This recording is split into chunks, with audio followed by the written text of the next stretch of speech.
Thank you very much once again to Rohit 34 for this wonderful gathering. It's been a pleasure. You know, I've been associated with Rohit and 34 for almost a decade now from the time he started, and every time I'm here, it's a great learning experience, right?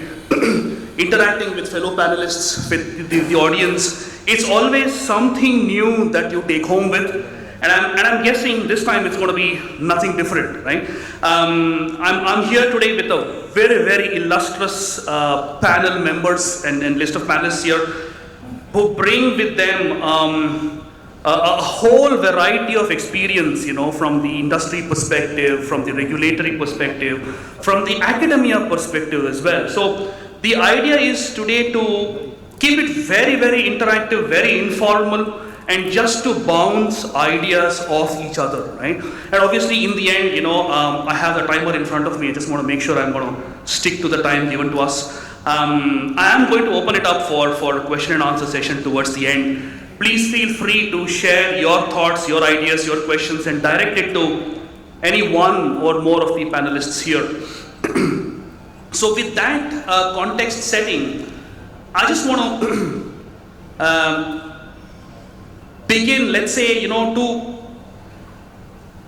to understand how we have seen the evolution of the automotive industry in India and what challenges they bring. So, Manoj, I want to start with you. Sorry, maybe I'll start with Avik, right? I know Manoj is supposed to be here, but nevertheless. Avik, I'll start with you. We discussed this earlier as well, right? One of the key challenges when we talk about India coming on par with the global standards, right? Whether it is emissions, safety, you know, crash testing, CAFE regulations, we spoke about that earlier as well. Today, that does put a lot of importance on how we certify and homologate vehicles. So how do you see, you know, the evolution of testing and homologation capabilities in India just to ensure that the products that are coming on the road in India are on par with global standards and they comply with the latest set of regulations? So give us your beginning perspective on how you see the evolution of our own capabilities in certification and homologation. So, good morning everyone. Thank you, Kaushikji. Thank you for the question. Being a part of the Automotive Research Association of India, I'm really proud to say that it's a esteemed organization in India, so who are carrying out the homologation activities for not only passenger vehicles of all the segments, all the categories, whatever is there, from two-wheeler, three-wheeler, passenger car, and up to trucks, say. So if you can say, hello? Yep. Now the complete transformation is there. Right. The transformation is there from, you can say, actually it is a transformation not only of the industry, the fellow industrialists also who are working in the industry. It is a complete transformation, like from ICE vehicle, from ICE industry to you can say electric vehicle. So yes, there are major components what needs to be worked around and what needs to be homologated is the battery packs.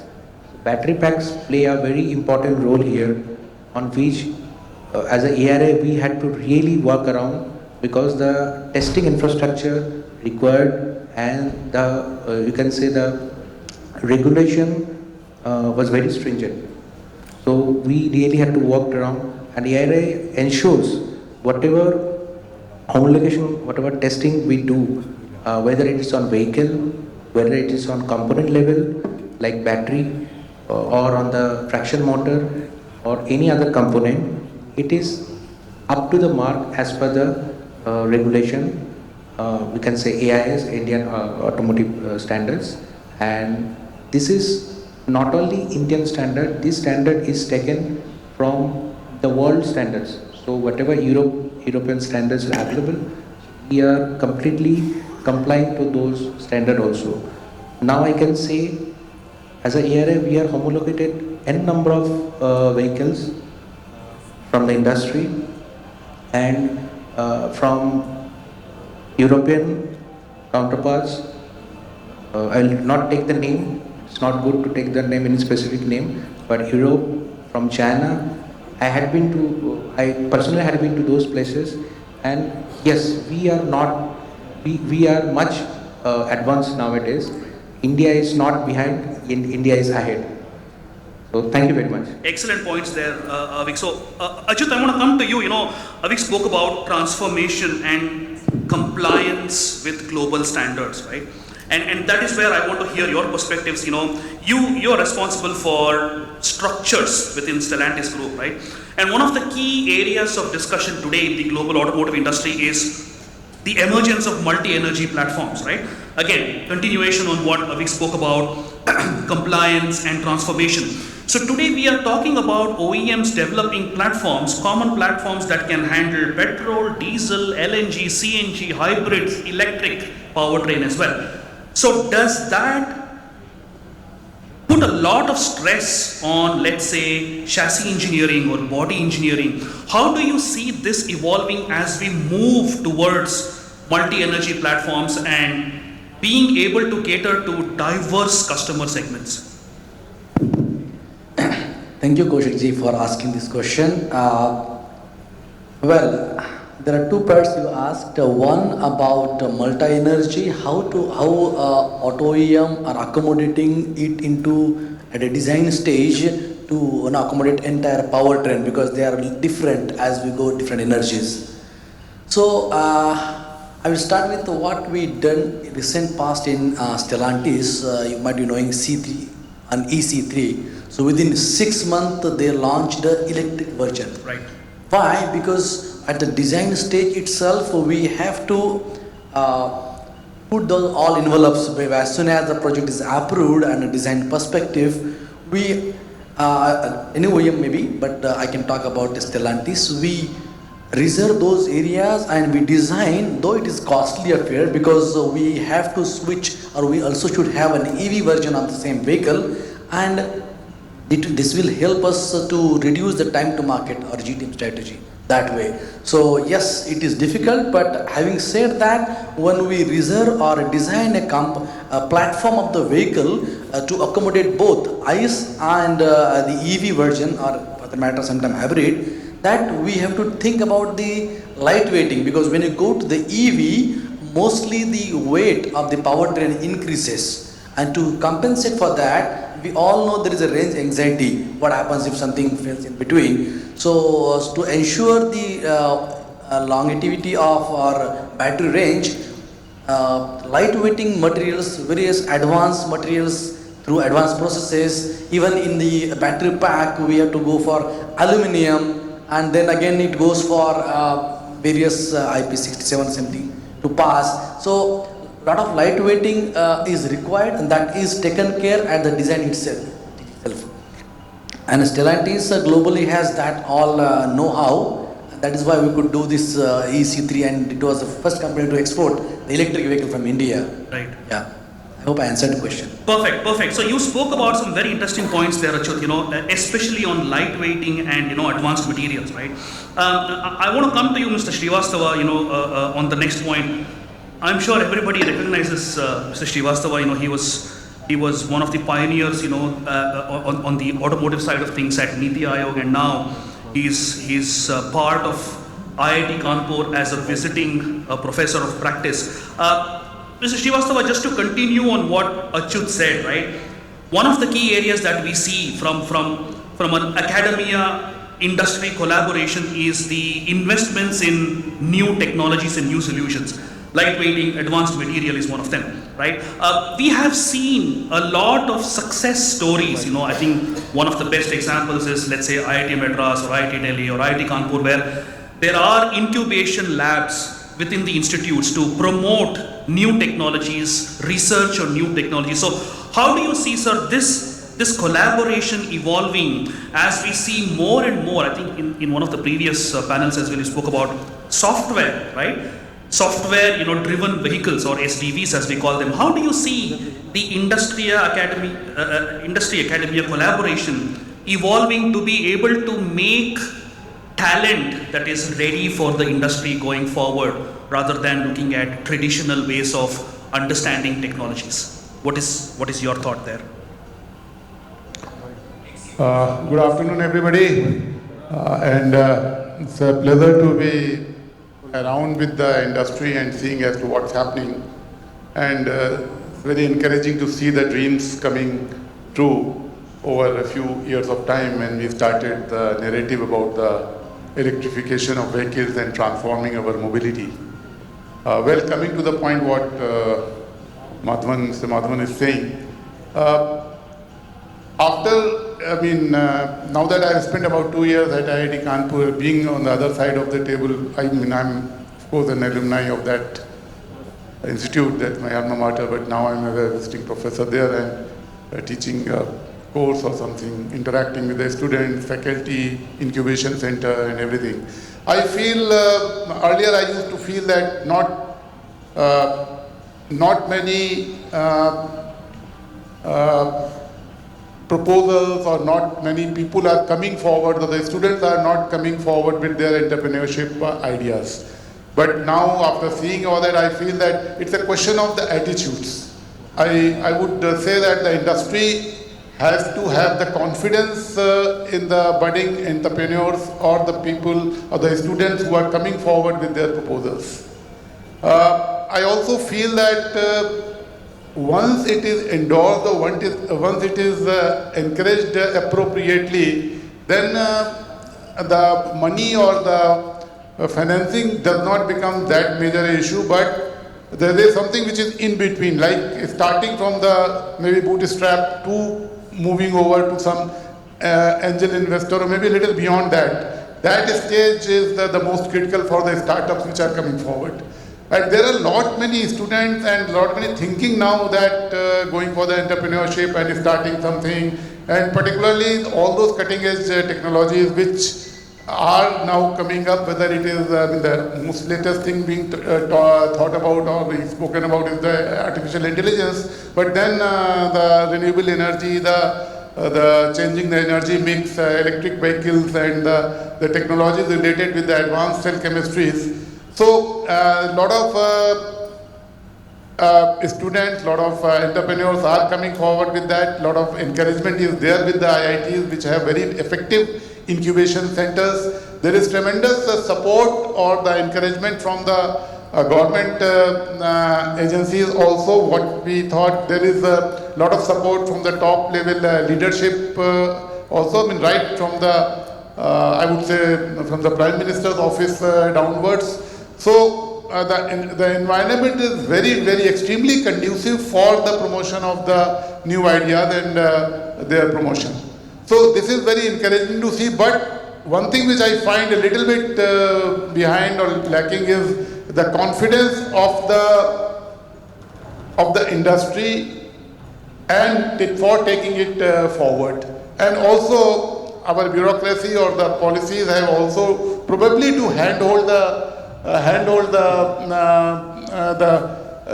budding entrepreneurs or the people who come forward with that. I must say, when I was there when we started this narrative, at that time these youngsters, they were youngsters and they were coming forward, whether it's Bhavish or Tarun Mehta and all these names come to my mind. The Oyo guy was also coming forward with all these startups and things, and they were making waves. Now they are settled. Some of them have done very well. Some of them have faltered while on their way to moving forward and scaling up. But yes, now there are many more such people who are coming forward. They are and they are being encouraged. The environment is very good. We have to promote them. We have to have the confidence in them. We have to look within ourselves and the current diplomatic relationships or whatever is happening, whatever churning is happening because of the US stand or the proximities with the East and all that, whatever is happening. The industry or the players, the bigger players have to look inward, and I'm 100% confident, maybe more, that the solutions are available inside and within us. Fantastic points, Mr. Srivastava. You spoke about competency, entrepreneurial spirit, and startups, and that's the perfect segue for me to come to Alti Green, right? I mean, one of the most successful startups, if I can still call it, right, in the mobility space in India, right, over the past few years. So So Prashant, tell us your journey there, from from especially the points Mr. Srivastava made, having ideas and proving it as a POC and then commercializing a technology is one of the biggest challenges in the Indian industry today, right? How do you see this journey evolving, let's say for newer startups? What are the lessons that you've learned that you can say pass on to some of the younger companies who have wonderful ideas but still struggling, and lack of confidence is also what Mr. Srivastava mentioned. How do you see that gap being bridged in the next couple of years when it comes to commercialization of technologies and bringing it to the masses? Thank you for question and good afternoon all. See, if I compare today's startup culture, see, basically it will start with the passion. So there will be an idea, there will be multiple ideas. Now you need to convert those ideas into a product. And for that you need to have a passionate team who will be working day in, day out to make that product successful. So what happens that whenever you start that particular journey, you do not have a background or that kind of experience. Let's say if I consider any automotive startup, if you look at the old legacy companies like Tata Motors, Bajaj, TVS, they have spent years of into design and development, and finally they are bringing the product, and they are continuously refining those activities. So they have learned a lot during that period. Every product, the past product learning is actually going into the new product. So what happens when you are working with startup is you don't have that background. Your only motto is to get that product successful, whatever idea you have, and something unique, which will help to end of the customer. So what happens that during that journey, you face many challenges in terms of infrastructure. You don't have testing facilities, you don't have vehicles to test, then you are depending on different kind of academy solutions.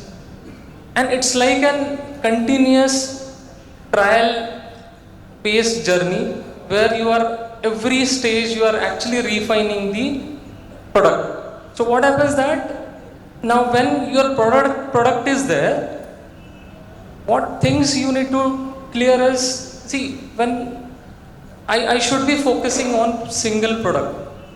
I should not be bringing many ideas when I am a startup. If I bring many ideas, there are pressure from the resources, pressure from the infrastructure, budget, and the financer who is actually funding you.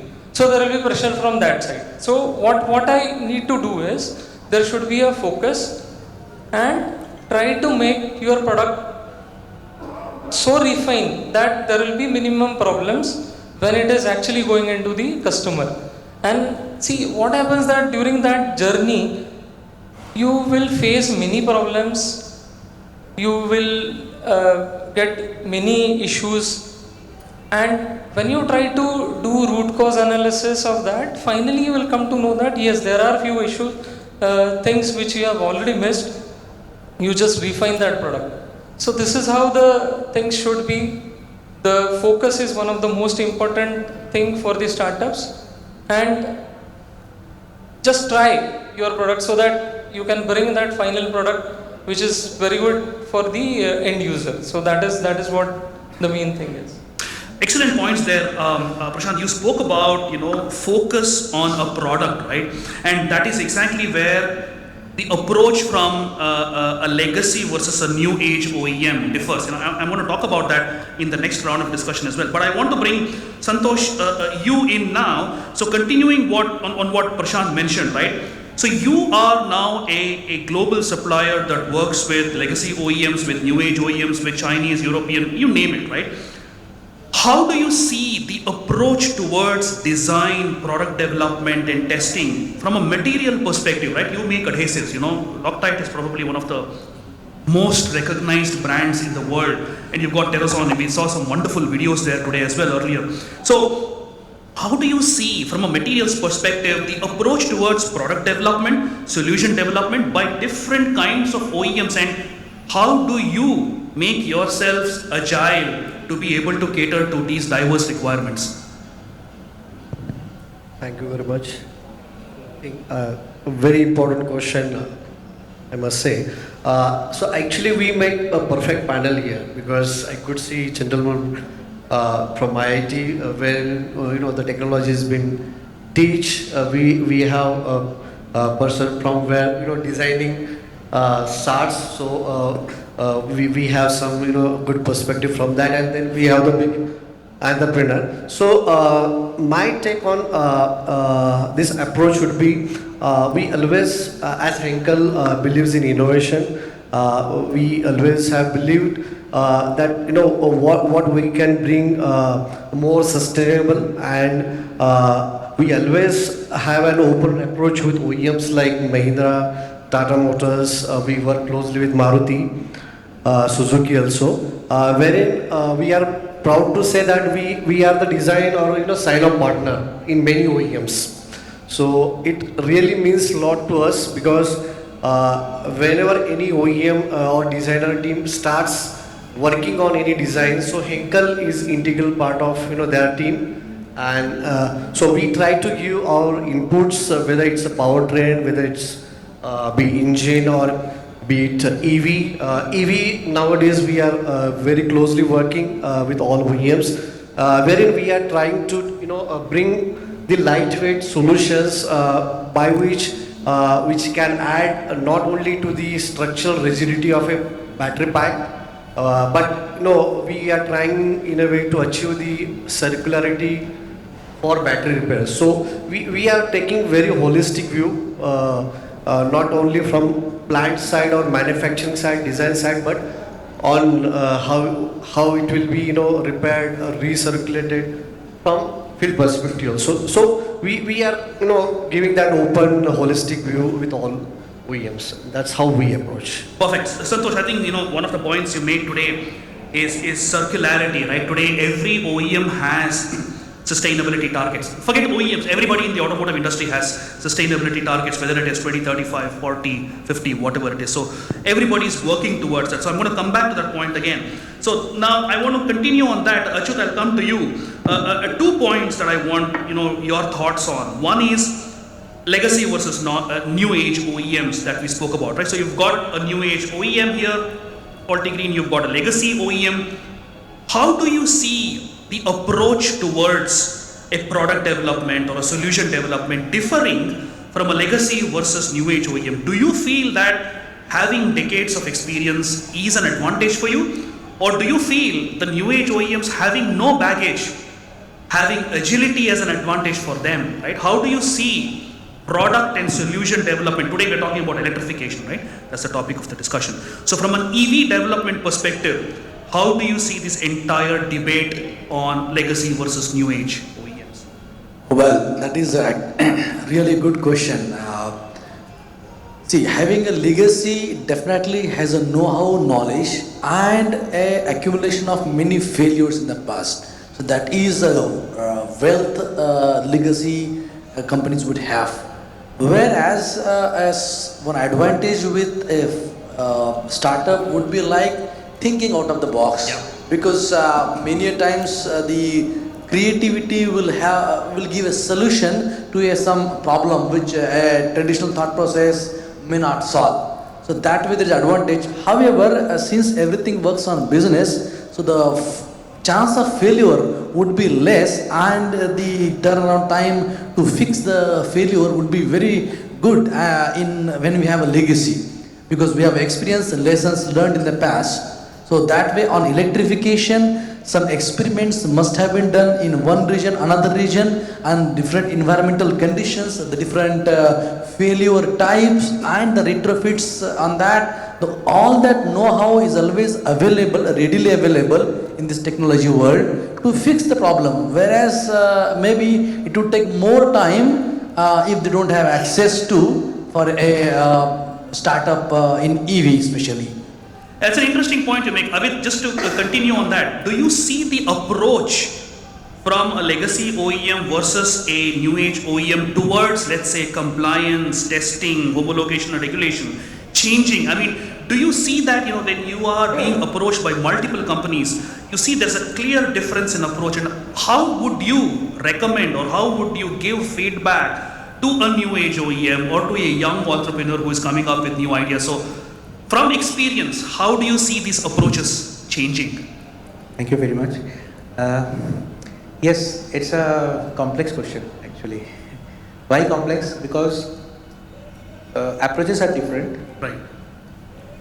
Once you deal with, for example, TVS, I just take an example just to understand. I'm not taking. So they have a complete experience of ICE vehicles. Entire scooter industry knows them. But you take an example of now a EV champion like Ather. There are a lot of companies. So sometimes, yes, the approach needs to be different in order to get adapted to the new domain. Correct. I mean to say, sometimes starting from the scratch is important. Like as sir mentioned, failures, you can say fear of failures become less if you have a previous experience. But whenever you are jumping for a new domain, now the domain is not very specific. There are n number of domains being converged into one. Like from ICE it comes to EV. EV is now it is going to connected domain, connected vehicles. Is coming to SDV, what sir was mentioning. So here you have to think from the scratch, start from the new. Right. Otherwise, if you have a prejudicial, if you have some limitation, okay, on that vehicle, on that stream, I had faced this, then it's very difficult to approach the new domain. Yes. So thinking out of the box, like he said, and starting from scratch actually is an advantage in many cases. Right? Mr. Srivastava, I want to come to you. But before that, Achyut, I want you to answer a question Mr. Srivastava asked. He said one of the challenges today is the lack of confidence in the industry in hiring many of the young graduates. Do you still see that as a gap, or do you see that today the average knowledge and attitude of students that are graduating has improved, or do you still feel there is a lack of confidence? Good question. Actually, I was wanted to answer when you asked the question, but my turn came now for that answer. Actually, just to tell, I am also associated with IIT Madras as a PhD scholar, and also when I was in Mahindra, I also had worked with the Department of Heavy Industry for securing some budget for a research project. So with these two examples, I can tell you the academia and industry, they are today going hand in hand, because the challenges are completely new. It is not a traditional one where I can follow some system which is already in a place. And the rate at which the challenges or the nature of problem is changing is also tremendous. So there are many, I would say, schemes under which academia and industry are collaborating together to give a live question or live problem, and industry is working on that. I'm also associated with IIT Bombay. There are also some lightweighting thing happening in IIT Madras as tech, that supply tech park is there. I also been there. So I cannot tell many things, but on the lightweighting, especially on various materials, wherever there are things which are unnecessarily costly, because OEM work on costly, whereas an innovative solution may not always be a cost-effective solution. It might be a costly solution because of availability of that solution in a mass. That economic factor plays there. So, in terms of attitude, I think because of this internet and all, and availability of any technical know-how at a single click, students are also, because of AI, students are also able to understand what is happening in the market and what are the problems, and they are not worried about basic needs of bread and butter. Their parents have done it. So I think the attitude is changing going forward for the young generation, and I'm very hopeful that new generation, those who are just passing out, those who have just passed out, they have seen that market, and that is why they are not getting scared if somebody throws a problem to them. they are like, okay, I will solve it. And that attitude is required for solving a problem which is not a logical to solve, or there is no like that. So I think yes, the answer is yes for that. Absolutely, especially on that point, one of the key differences that I see is from our university days, we just used to listen to what our professors used to say, but today the students have information at their fingertips. So fact checking is becoming very, very convenient, right? My daughter does not listen to what I say. Everything I say, she immediately checks if what I said is right or wrong, right? So you can't get away with saying, incorrect stuff these days. So, Mr. Srivastava, I want to come to you next to continue on that point. Is today a lot of institutes are establishing or developing COEs or centers of excellence, right? On a variety of topics. Now, considering we are talking about electrification in this panel, we have seen battery centers of excellence, thermal management centers of excellence, electric motor centers of excellence. So, from a COE perspective and competitive benchmarking and even capability development perspectives, do you see centers of excellence now moving away from the industry? Because every OEM or a supplier has a R&D center, engineering center, right? But do you see that moving away and coming into academia, where you can have centers of excellence that can support the industry? And Achyut spoke about that as well, right? Supporting the industry on live projects, for example. So do you see that collaboration, live projects, centers of excellence becoming even more relevant as we go forward with new technologies?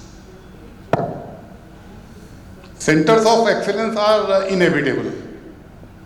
They have to be there, and they would be coming forward, because for the simple reason that the technology is growing and the more and more research is going on in everything.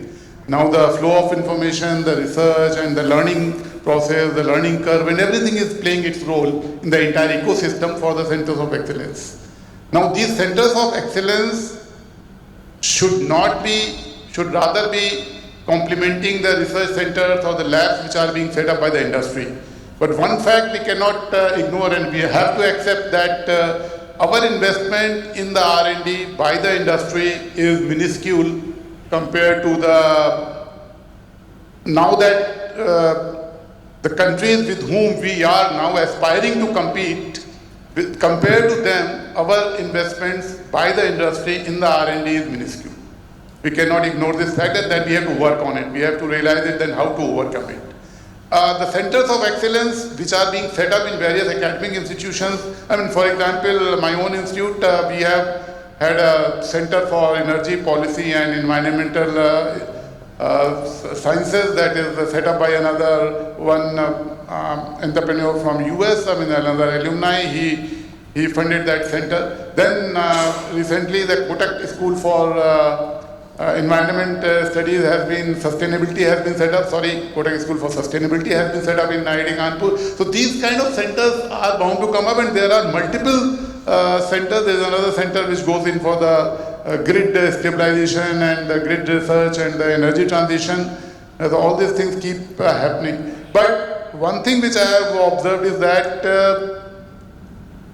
in our mindset probably, or the attitudes, there is, I don't know about the other countries or other universities, but there is a mindset of working in some kind of silos, which again needs to be looked into, and we have to be careful and we have to be open about it. We have to come out of our own silos, like multiple centers on the same research and the same thing working in various academic institutions, and sometimes even in the same institutions there is an overlap of the activities or the research between the two centers. Right. So that needs to be looked into, and then one has to go beyond it, go with the industry. If the same thing, same work is going on in the industry, then one has to handhold it, one has to move forward, one has to see what are the resources which are lacking in the industry. They may not necessarily be the financial resources, but there may be other kind of resources. Some of the the examples which come to my mind are very relevant to the battery storage and the electric vehicle is regarding the advanced cell chemistries. A lot of work is going on, but then something comes out from somewhere, something comes out from somewhere, like lithium ion. The the life of the lithium ion cell, I don't, I used to say earlier also, and I don't see that more than 15 years. Beyond it, it will be solid state batteries and maybe finally the hydrogen fuel thing. So a lot of work is going on, and how do we synergize all our initiatives and all our efforts so that the country as a whole keeps moving and keeps move forward, and we share our research, we share our knowledge and move forward. Similarly, there are a lot of other things which we have not been able to move forward. Like electric vehicle, I take a few other examples. I mean, based upon my experience, maybe I'm stretching the time a little bit too much. It's a fact that as far as battery management system, there is nothing new which probably any Indian software developer or thing we cannot do it. But yes, the handicap is that the cell manufacturing is not in our hands, and the way we have to look into the cell, then the battery packs, packaging it, making the batteries, and then how the BMS should be coming into it. I'm talking in a very macro and the broad level. So that is also not something which cannot be fully done. Similarly, another example which I remember, we used to say that why can't we have our own charging protocols instead of the CCS2 or the SHADEMO or the GBT, the Chinese protocols. We worked on it. The Department of Science and Technology worked for it, and then we could not arrive at our own charging protocol for working even for the 3 years. There was the industry group also which was there in that, and ARI Rashmi was heading it at that point of time. She was there in that committee. So there are a whole lot of examples where we need to have the synergies. We need to have come out of our own silos. We have to interact. We have to collaborate, and then we have to come out with the solutions which are broadly in the interest of the country and which are broadly in the interest of our own industry. Excellent point, sir. So, Avik, just to continue with what Mr. Srivastava mentioned, he spoke about investments, working in silos and working together, right? I mean, classic example is ARAI. Till a couple of decades ago, ARAI was probably the sole custodian of homologation regulation, right? But today we've got NATRAX, NATREP, GARC, all working together, right? That's a fantastic step. And additionally, now we are working with global regulatory authorities like TÜV Süd or TÜV Rheinland, for example, right? So continuing on that point, from an electrification perspective, whether it is charging protocol or battery chemistries or even motor technologies, today we are already talking about the move from PMSM to switch reluctance and magnetless motors and so on. So do you see this evolution of technology in one hand and breaking down the silos, as Mr. Srivastava mentioned, from a regulatory and certification process as an important step towards fostering newer technologies and newer solutions? Yeah, so thank you. Yeah, so what Mr. Srivastava said is perfectly correct, because we need to work in tandem. So first of all, one part is the academia part. Right. The second part is the center of excellence part. Yeah, and the third part comes will be the R&D, and the fourth will be the homologation part. Right. So if you break down in this way, then it becomes easier. So one is R&D, so research and development. So ARI have taken a lot of pains in developing the COE for the battery. So now we are developing a advanced battery lab at our own facility. So all the tests related to advanced chemistry, cells and battery packs will be conducted there. ARI is also having its own academia. So as a whole, we are taking care of the entire part, like academia which come, and then the R&D part. So we have a very good R&D structure there. So wherever batteries require, your drivetrain is required, because the other ARA is having 2-3 locations. So there we are dedicatedly taking care of the motor testing or drivetrain testing part, and also the vehicle testing. So now we have the capability of testing of vehicles for the solar simulation. Right. Yeah. So the entire transformation of the, you can say, the industry from no facility to, you can say, the very advanced facility. So we have seen, and the industry is also taking part, as we can say MHI is having a lot of support nowadays for the technology upgradation, for the incentives to the market, incentives to the OEM is there. A lot of now PM type scheme is going on. So Yes, it is there, and this we have to work in tandem. We have to work in silos in this way. Otherwise, we cannot develop as a whole. Only thinking about certification, only thinking about development on a zonal basis will not work. Right.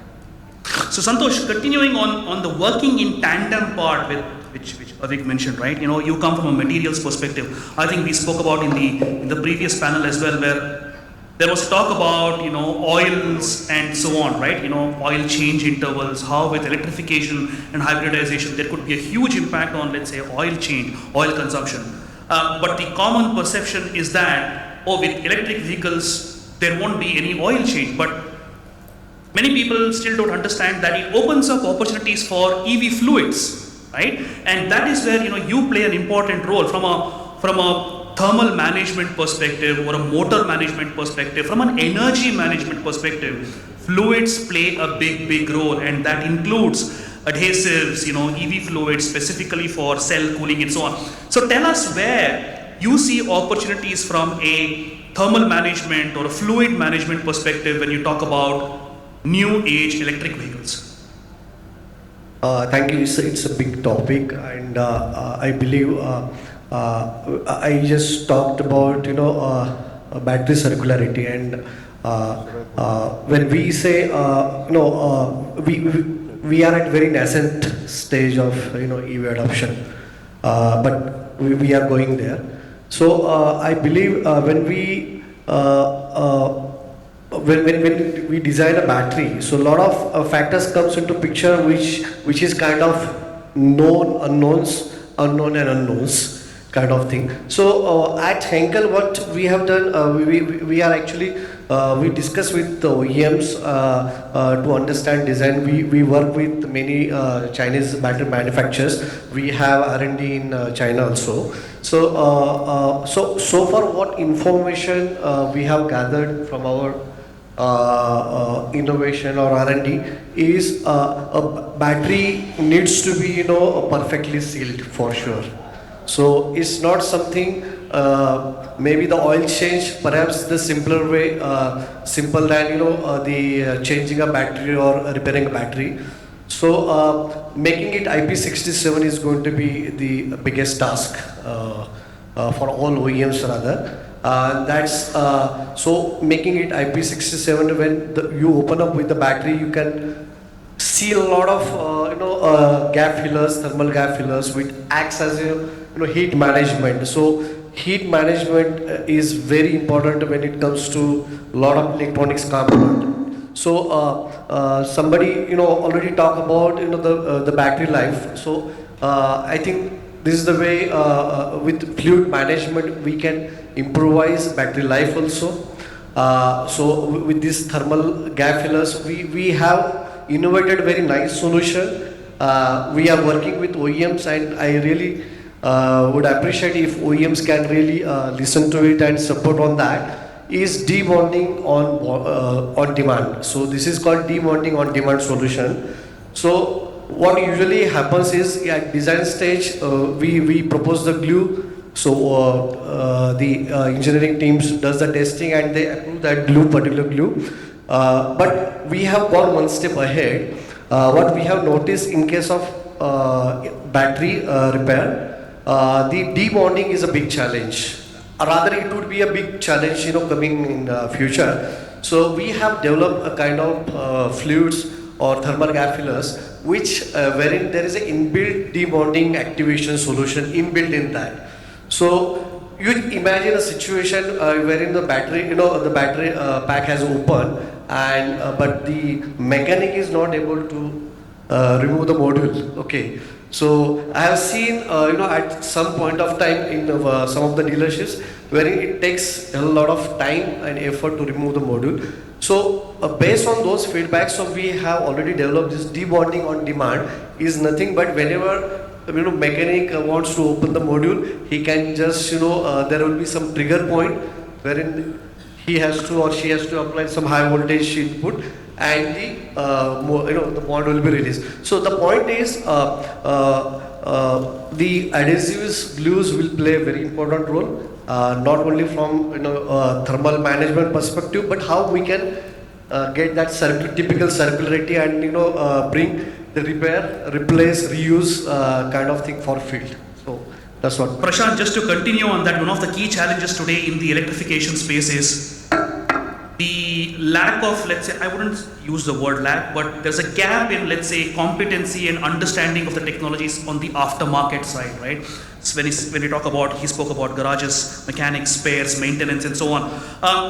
Today we are still not there where we can confidently say the knowledge level is at the same when it comes to IC engines versus electric vehicles, right? So do you think solutions like these, where he said debonding on demand is going to help address some of those challenges, right? On the aftermarket space where today in India, obviously when you talk about aftermarket, there is a parallel economy that still does not comply to regulations, right? So from an EV manufacturer perspective, how important is it for you to have that continuity on the aftermarket side, capability on the aftermarket side, and better awareness and training, like he said about debonding on demand, solutions that make accessibility to really critical parts relatively easier.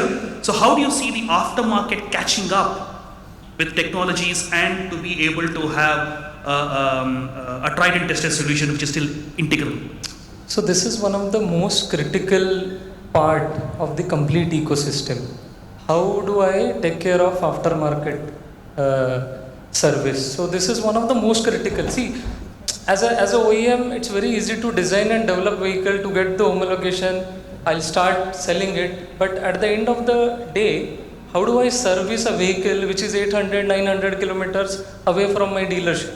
So this is one of the most challenging part. We are still struggling, and for that, the only solution is like in morning session, Prashant sir told, right?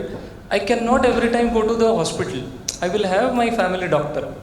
So in order to improve that ecosystem, all OEMs need to come together and go hand in hand to develop an ecosystem where we will train people with the help of academies and other OEMs. Because see, now today's all vehicles are software driven. I cannot go directly there. So what I need is, I need somebody who will go there, who can get the CAN data, then I will feed it to computer, then I will see the log data. So all those things, as a single OEM cannot handle this. And if anybody is handling, then he will not be a profitable organization even after 10-15 years. Because in each and every infra he need to spend. So the only solution is like what we have for ICE. There are roadside service centers who are taking care of small issues. So we need to train small service center teams. We need to have education system. Let's say if I see any ITI or education system, I need to bring this particular syllabus where I can train how do I service vehicles with minimum infra, and it should be a common across, because otherwise you will not be able to share the cost which is actually taking care while servicing that particular vehicle.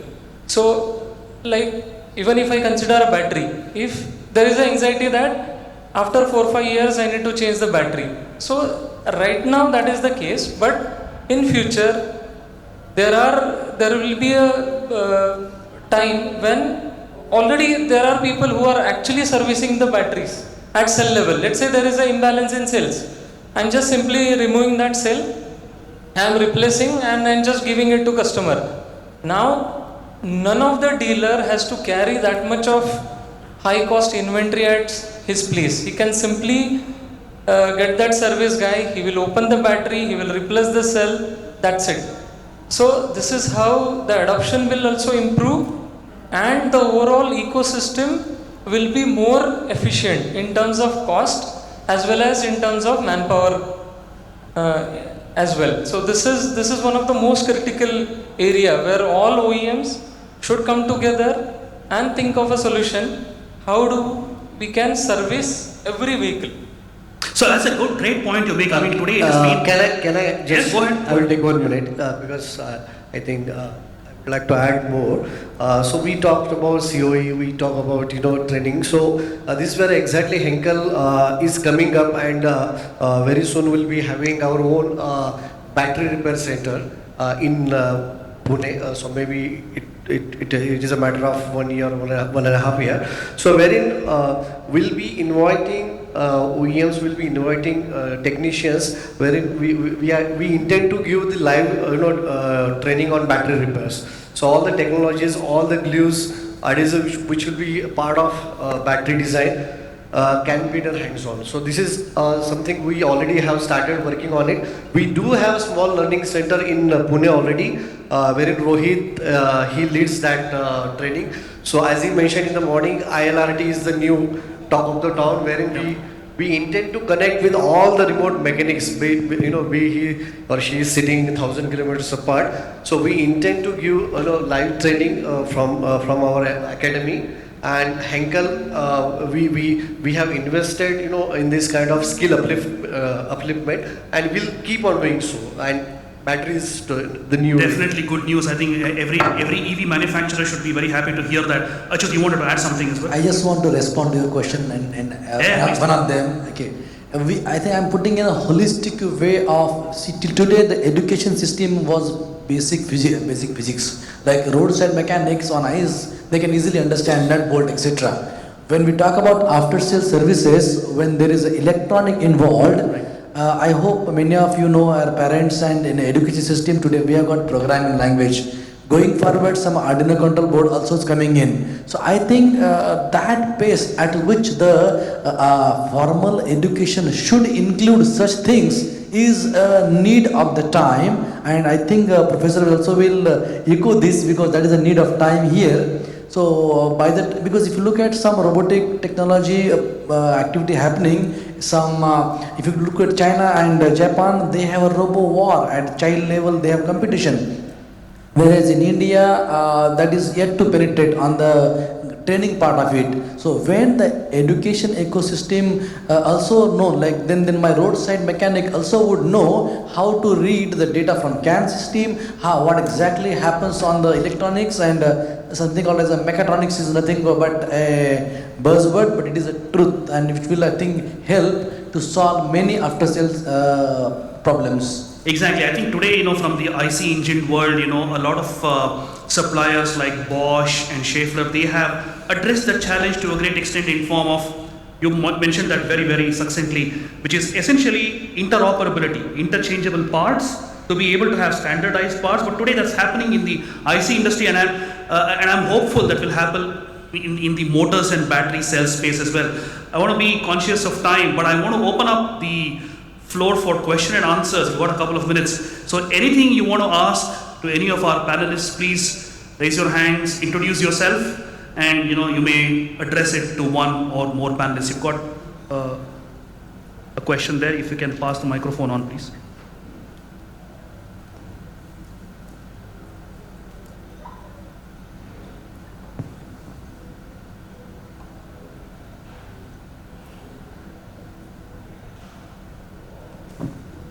Good afternoon, I'm Sanjay from GT Cargo. I have a question about what are the developments in new type of batteries like graphene batteries or any other type of batteries which can be replacing the existing technology. Your question is on new battery chemistries or new? Yeah? Yes. Anybody wants to take that? Yeah? Yeah. So see, this is a complete dynamic field. Every couple of years, things are changing. Right now, lithium ion on the top list. People are talking about NMC, but recently Epsilon team has said that even lithium ion batteries can be efficient as that of NMC with reduction in 35% of cost. So then people are talking about zinc air. So all those things are continuously going on, but the most important thing is the availability of raw material, where most of the people are struggling. And if I look at recent rare earth magnet issue, if I look at China, in cathode, anode, separator, electrolyte, China is dominating more than 60%. Even we are making today battery pack in India, most of the critical material like anode cathode we are importing, so we are still dependent on that. But now companies have started to explore cell level chemistry where people are exploring these things. So today lithium ion will be the top choice because a majority of research is already done. People are looking for NMC, and now these will go hand in hand. So it's not like that tomorrow there will be one technology where everyone will be shifting. So it will be, because see, for me to put a 5 gigawatt battery plant, I need to put a capex of around 2,500 to 3,000 crore. In 3 years, by the time my plant is ready, there is something new coming. So industry is still struggling to how I can take care of these issues. So there will be multiple chemistries which will be there, and people will start continue to explore that. Yeah, I think on the technology maturity curve, there will be multiple options in different stages of maturity, right? So obviously today, lithium chemistries are really mature. And hopefully in the next couple of years, all your solid state batteries, zinc, aluminum, sodium, all these chemistries will become commercially viable too, hopefully. Any question? We've got a question there. Just to add to that, Yeah, please. technology agnostic capex. Yeah, exactly. That's what is being talked about. Technology agnostic, I don't know yeah. how many of you heard about it. Yeah, absolutely. So, Please, can we get a the lot of research is going on sodium ion, sodium sulfur, and all these technologies. Even there's a difference between the LFP and NMC also. So there's going to be some kind of a capex which is a little bit or maybe more or less technology agnostic. Yeah. One more thing, I believe segment-wise also there will be a different kind of battery adoption, because I believe someone discussed about solid-state batteries or sodium-ion batteries. So each one will have a very distinct application, I believe. Be it commercial vehicle, there will be some different design that may work, or like aluminum air, zinc air, it will have its own limitation. So we can see a lot of different battery technology adoptions depending on applications also. This is what I... Absolutely, horses for courses, yeah. My name is Nachiket Khasnes. I'm from Skoda Volkswagen. The question is, when everybody is talking about ecosystem, about EVs, the large gap of ecosystem of customer understanding. For example, if somebody buys an MG Windsor which comes with dedicated 7 kilowatt charger, and the home sanction load is maybe 5 kilowatt, and then the battle begins between the dealer, the customer, and the end user of the car itself. So is there any discussion going on that if we talk about ecosystem, every stakeholder has to take into consideration, like green EV meter, people don't know about it. If my sanction load is 7 kilowatt and if I'm having MG Windsor with 7 kilowatt, that means my house needs to shut down for a while. So is this awareness is being spread? Is there something being done? Or if this needs to be done, because if we are pushing electric vehicle to customers, but infrastructure wise, charger is not the only thing, it's all about the awareness. So how can we tackle these problems? See, I think a lot of work is already going on charger side. So right now off-board chargers are mostly available. Now people are talking about all on-board charger. There will be a standardization. So if I look at whether, because it's a problem when I say 7 kilowatt charging with inefficient system, there will be a gap. How do I take care of that particular gap? Like similar to DC to DC, DC to AC converter, I need inverter for that. So, and that too with different kind of categories, like say two-wheeler, three-wheeler are on the low voltage, let's say below 72 volts. Today's passenger vehicles are at 400 volts. We are already talking about 800 volts. So for everything, again as sir mentioned, there is a capex. But surely there are things going on where everything is standardized. Because unless and until we standardize, we cannot run the show. Because this complete ecosystem is very, very important. Because see, PLI is creating demand, supply, whereas PMA drive is creating demand. So both the things are hand in hand.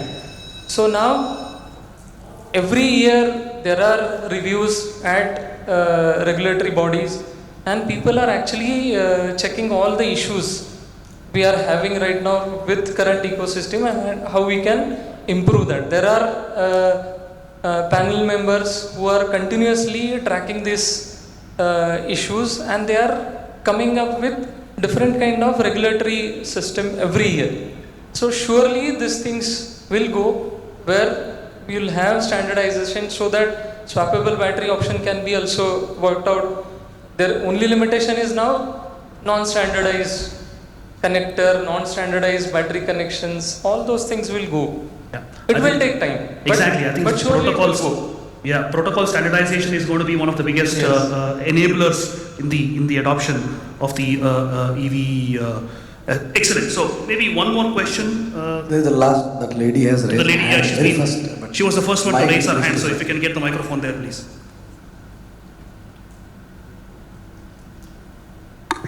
Thank you so much.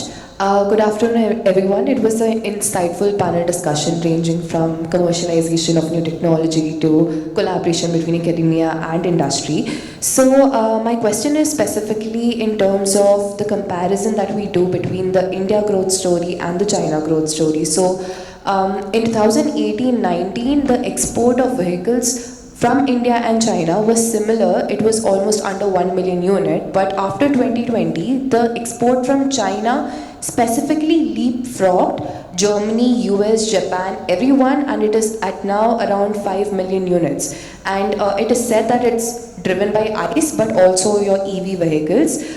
So my question is, what could be the reason behind such a leapfrog? Is it just the stronghold that China has on the battery supply chain system, or there are multiple reasons, and why couldn't India emulate the same? Achyut, you want to take that? Maybe you can take that as well, yeah? From an OEM perspective, I think you are best positioned to answer that. Okay, let me first confirm my understanding of the question. Somehow I could not hear a lot. We both are talking about it. You're asking, since other countries have leap jump, they could fastly grow in EV. No, so I'll just repeat it quickly again. So India and China, both of them exports were similar in 2018-19 to other countries. But after 2020, China leapfrogged all the other major countries, including US, Japan, Germany, and is at number 1 now, which is driven by your EV, their EV exports as well. Got it. So what could be the reason for that? Is it just their stronghold on battery supply chain system? And why couldn't India emulate the same? Okay, my take on this would be like mostly you only know whatever you asked question in that answers were there, by the way.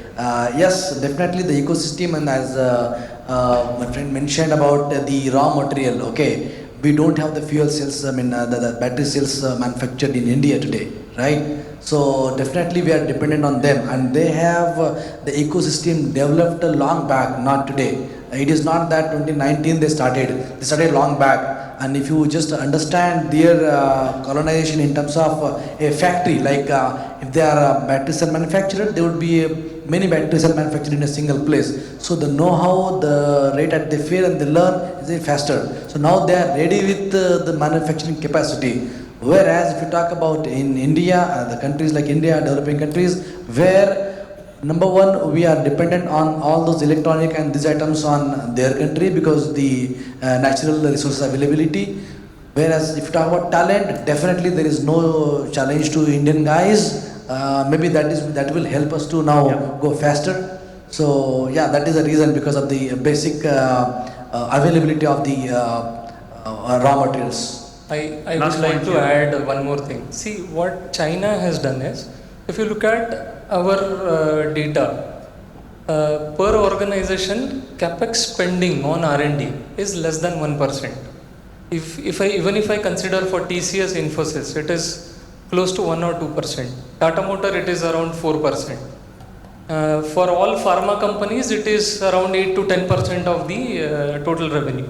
So, if I look at China, they are above 20%. So what they have done in the past 5 years, if you look at overall even the stock market data, China was underperforming, other markets were performing very good. Now during this 4 years, what they did is they spent lot of time on innovation so that they can come up with this kind of technology. So they spend a lot on, like sir said, R&D spending. That should be a continuous process. All education systems should be having all kind of platform where people can learn new technologies. Now they are also targeting for AI from first grade only. Yeah. So all those things surely we will also have, but it will take time. But unless and until we spend on our R&D, these things will be very difficult to catch up. Yeah, absolutely. Till that time, China will be on the other areas. Exactly. Also, the leapfrogging that you saw in the past 1 or 2 years is because of the investments they made, like you said, 8 to 10 years ago, right? So hopefully that is going to be the story for India as well. So I want to keep this short to summarize, a wonderful panel. Thank you very much, gentlemen, for your insights. To summarize, I think, the point or the message is very clear, right? A collaborative ecosystem is the only way forward, right? In multiple ways, whether it is the supplier ecosystem, or developing competencies through academia, and also to develop the aftermarket ecosystem, just to make sure that we are all, able to have long lives of electric vehicles and to ensure sustainability and circularity targets are met, right? So with that, thank you very much once again, ladies and gentlemen. A huge round of applause to my panelists here for sharing their wonderful insights. Thanks once again, 3419.